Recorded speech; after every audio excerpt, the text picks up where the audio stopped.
Hello दोस्तों, हमारे channel रंग बिरंगी दुनिया की ओर से आप सभी को हनुमान जयंती की बहुत बहुत शुभकामनाएं। तो आज मैं हनुमान जी के बारे में थोड़ी बहुत जानकारी दूंगी उनके जन्म दिवस पर। कई लोगों का मानना ये है कि हनुमान जयंती 2 बार क्यों मनाते हैं। तो इन्हीं सारी बातों का उत्तर देने के लिए आज मैं आप लोग के सामने आई हूँ कि साल में 2 बार क्यों मनाई जाती है। बात तो सच है। कार्तिक माह के कृष्ण पक्ष की चतुर्दशी तिथि के दिन भी हनुमान जयंती मनाई जाती है और कल यानी कि चैत्र मास की पूर्णिमा को भी मनाई जाती है। लेकिन जो कार्तिक मास की कृष्ण पक्ष की चतुर्दशी के दिन मनाई जाती है उसे अभिनंदन जयंती के नाम से जाना जाता है। वाल्मीकि रामायण के अनुसार चैत्र माह की पूर्णिमा के दिन हनुमान जी का जन्म हुआ था, जबकि कार्तिक माह की चतुर्दशी के दिन माता सीता ने उन्हें अमरता प्रदान की थी। तो ये है अंतर 2 बार मनाने का। आइए अब विस्तार से सारी जानकारी के लिए। हनुमान जी को संकट मोचन भी कहा जाता है और जिस जातक पर वे कृपा बरसाते हैं उसके जीवन में कभी भी कोई संकट नहीं आता है। हर साल चैत्र मास की पूर्णिमा के दिन यानी कि आज के दिन हनुमान जयंती का पर्व मनाया जाता है और हिंदू धर्म में इस पर्व का विशेष महत्व है। पंचांग के अनुसार इस साल हनुमान जयंती 23 अप्रैल 2024 को मनाई जा रही है और इस दिन हनुमान जी का विधि विधान से पूजन किया जाता है। मान्यता है कि इस दिन अंजनी पुत्र हनुमान जी का जन्म हुआ था और उनके जन्मोत्सव को बहुत ही धूमधाम के साथ मनाया जाता है। लेकिन कार्तिक माह के कृष्ण पक्ष की चतुर्दशी तिथि के दिन हनुमान जयंती मनाई जाती है। ऐसे में अधिकतर भक्तों के मन में यह सवाल जरूर उठता है कि हनुमान जी का जन्म क्या 2 बार हुआ था? तो हनुमान जयंती का 2 बार जन्म क्यों मनाया जाता है? इस दिन अंजनी पुत्र हनुमान जी का जन्म हुआ था और उनके जन्मोत्सव को बहुत ही धूमधाम से मनाया जाता है। लेकिन कार्तिक माह के कृष्ण पक्ष की चतुर्दशी के दिन हनुमान जयंती मनाई जाती है। ऐसे में अधिकतर भक्तों के मन में यह सवाल उठ जाता है कि 2 बार क्यों? कब है हनुमान जयंती? तो दोस्तों, मैं आप लोग को फिर से एक बार बता दूं कि चैत्र मास में आने वाली हनुमान जयंती शुक्ल पक्ष की पूर्णिमा तिथि के दिन ही मनाई जाती है। पंचांग के अनुसार यह तिथि 23 अप्रैल को सुबह 3:25 पर शुरू होगी। इसका समापन 24 अप्रैल का सुबह 5:18 पर होगा। उदया तिथि के अनुसार हनुमान जयंती का पर्व 23 अप्रैल 2024 को मनाया जाएगा। इस साल हनुमान जयंती बहुत ही खास और शुभ फल देने वाली है, क्योंकि इस बार हनुमान जयंती मंगलवार के दिन आ रही है। मंगल को जन में मंगल ही करते, मंगल में हनुमान। मंगलवार हनुमान जी के लिए समर्पित है। साल में 2 क्यों मनाते हैं हनुमान जयंती? आइए इस पर विस्तार से चर्चा करते हैं। हनुमान जयंती साल में 2 बार मनाई जाती है, एक चैत्र मास में और एक कार्तिक के महीने में। पौराणिक कथाओं के अनुसार हनुमान जी के पास कई अद्भुत शक्तियां थी और इन्हीं शक्तियों के बल से इन्होंने सूर्य को फल समझकर खाने की कोशिश की थी। जब हनुमान सूर्य भगवान खाने के लिए आगे बढ़ रहे थे तो देवराज इंद्र ने उन पर प्रहार किया और उन्हें मूर्छित कर दिया, जिससे पवन देव क्रोधित हो गए। क्योंकि हनुमान जी पवन देव के ही पुत्र हैं, इसीलिए उनको पवन सुत हनुमान भी कहा जाता है। देवताओं ने पवन से प्रार्थना की कि वह वायु का प्रवाह ना रोके। उन देवता ने क्रोधित होकर वायु का प्रवाह रोक दिया, जिससे ब्रह्मांड में संकट छा गया। सभी देवी देवताओं ने पवन देव से प्रार्थना की कि वह वायु का प्रवाह ना रोकें। इसके बाद ब्रह्मा जी ने पवन पुत्र हनुमान जी को दूसरा जीवन दिया और सभी देवताओं ने उन्हें शक्तियां प्रदान की। कहते हैं जिस दिन हनुमान जी का दूसरा जन्म मिला उस दिन चैत्र मास की पूर्णिमा तिथि थी, इसलिए इस दिन हनुमान जयंती मनाई जाती है।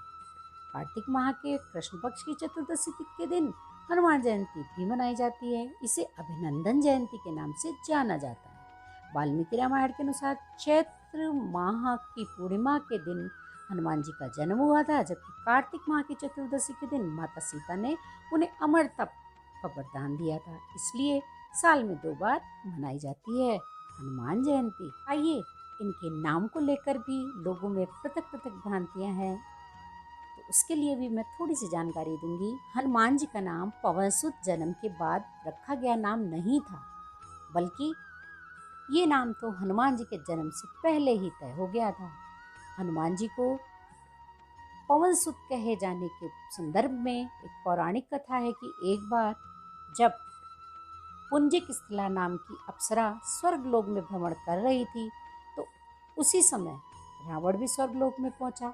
चूंकि पुंजिक स्थला काफी सुंदर थी, इसलिए जैसे ही रावण ने उसे देखा, वह उस पर इतना मोहित हो गया कि उसका हाथ पकड़ लिया।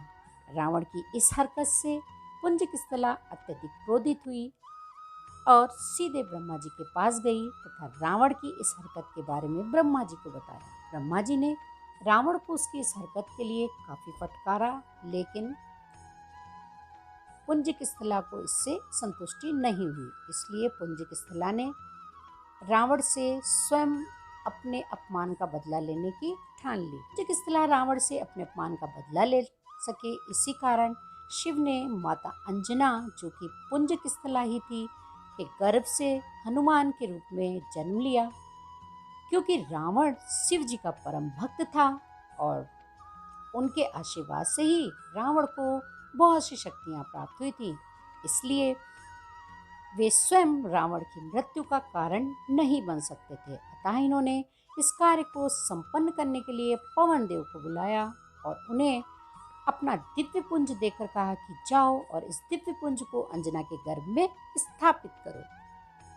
एक दिन माता अंजना वन में भ्रमण कर रही थी। उसी समय उस वन में बहुत ही तेज हवा चलने लगी। माता अंजना को लगा कि उन्हें कोई स्पर्श कर रहा हो। इतने में एक आकाशवाणी हुई और पवन देव बोले, देवी आप चिंतित ना हो, आपके गर्भ में एक ऐसी दिव्य शक्ति का प्रवेश हुआ है जिसका जन्म आपके गर्भ से होगा। वह बहुत ही शक्तिशाली और विलक्षण बुद्धि वाला होगा, जिसकी रक्षा मैं खुद करूंगा। वह आने वाले समय में बहुत ही बड़ा राम भक्त बनेगा तथा पृथ्वी से बुराई मिटाने में भगवान राम की मदद करेगा। भगवान शिव का ये कार्य पूरा कर पवन देव जब वापस कैलाश पर्वत पहुंचे, तो भगवान शिव उनके द्वारा दिए गए दायित्व को बड़ी ही सफलता के साथ पूरा करने की खुशी में बोले, मैं तुमसे अति प्रसन्न हूँ, मांगो क्या वर मांगते हो। तो पवन देव ने उनसे केवल यही मांगा था कि अंजना के इस पुत्र का पिता कहलाने का सौभाग्य मुझे प्राप्त हो। भगवान शिव ने कहा तथास्तु, यानी ऐसा ही होगा, और तभी से हनुमान जी को मारुति नंदन व पवन सुत आदि नामों से अलंकृत किया गया। पवन सुत हनुमान को हनुमान नाम मिलने के पीछे भी एक पौराणिक कथा है और हनुमान जी के संदर्भ में कही गई सभी अन्य कहानियों की तरह ही ये भी काफी रोचक है। कथा इस प्रकार है, एक दिन सुबह जब केसरी नंदन प्रातःकाल अपनी निद्रा में जागे तो उन्हें बहुत तेज भूख लगी। उन्होंने माता अंजना को आवाज लगाई तो पता चला कि माता भी घर में नहीं है, इसलिए वे स्वयं ही खाने के लिए कुछ तलाश करने लगे, परंतु उन्हें कुछ भी नहीं मिला। इतने में उन्होंने एक झरोके से देखा तो सूर्योदय हो रहा था, और जब सूर्य उदय होता है तो वह एकदम लाल होता है। केसरी नंदन उस समय बहुत छोटे थे, इसलिए उन्हें लगा कि उदय होता लाल रंग का सूर्य कोई स्वादिष्ट फल है, सो वे उसे ही खाने चल दिए। केसरी नंदन की इस लीला को देख सभी देवी देवता हक्के बक्के हो चिंतित हो गए, क्योंकि सूर्य देव ही संपूर्ण धरती के जीवन दाता हैं। पवन देव ने केसरी नंदन को सूर्य देव की ओर जाते देखा तो वे उनके पीछे पीछे भागने लगे, सूर्यदेव के तेज से केसरी नंदन को होने वाली किसी भी प्रकार की हानि से वे बचा सकें। मान्यता यह है कि ग्रहण के समय राहु का नाम राक्षस सूर्य को ग्रसता है, लेकिन जब राहु ने पवन देव को सूर्य की ओर बढ़ते देखा तो वह इंद्र देव के पास गया और इंद्र से कहा, आपने तो ग्रहण के समय सिर्फ मुझे ही सूर्य को ग्रसने की वरदान दिया था, फिर आज कोई दूसरा सूर्य को क्यों ग्रसने लगा है। इंद्र ने यह सुना और वह सूर्य के पास गए, देखा कि केसरी नंदन सूर्य को अपने मुख में रखने ही जा रहे थे। जब इंद्र ने उन्हें रोका तो हनुमान जी उन्हें खाने चल पड़े, क्योंकि वे इतने भूखे थे कि उन्हें जो भी सामने दिखाई दे रहा था वे उसे खाने के लिए उतारू थे। तो जब वे इंद्र की तरफ बढ़े तो इंद्रदेव ने अपने वज्र से केसरी नंदन पर प्रहार कर दिया, जिससे केसरी नंदन मूर्छित हो गया। अपने पुत्र पर इंद्र के वज्र प्रहार को देख पवन देव को बड़ा गुस्सा आया।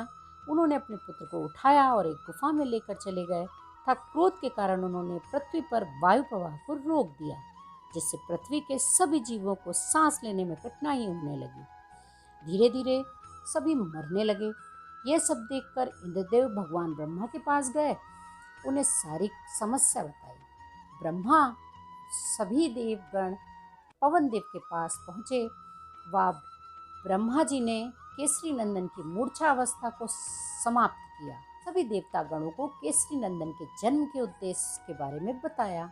सभी देवतागण अपनी शक्ति का कुछ अंश केसरी नंदन को दे, जिससे आने वाले समय में वह राक्षसों का वध कर सके। सभी ने अपनी शक्ति का कुछ अंश केसरी नंदन को दे दिया। उसी समय इंद्र ने पवन देव से अपने द्वारा की गई गलती के लिए क्षमा मांगी और कहा, मेरे वज्र के प्रकोप से इस बालक की ठोड़ी टेढ़ी हो गई है, अतः मैं इसे आशीर्वाद देता हूँ कि ये पूरे विश्व में हनुमान के नाम से, हनु यानी कि ठोड़ी, हनुमान के नाम से प्रख्यात होगा। और इस तरह से केसरी नंदन का नाम हनुमान पड़ा। आई होप आप लोगों को हमारी ये छोटी सी जानकारी पसंद आई होगी। पसंद आई हो तो प्लीज़ हमारे चैनल को लाइक करिएगा। इसमें पहली बार आए हैं तो चैनल को सब्सक्राइब करिएगा। बालाजी हनुमान जी केसरी नंदन सभी की रक्षा करें। जय हनुमान।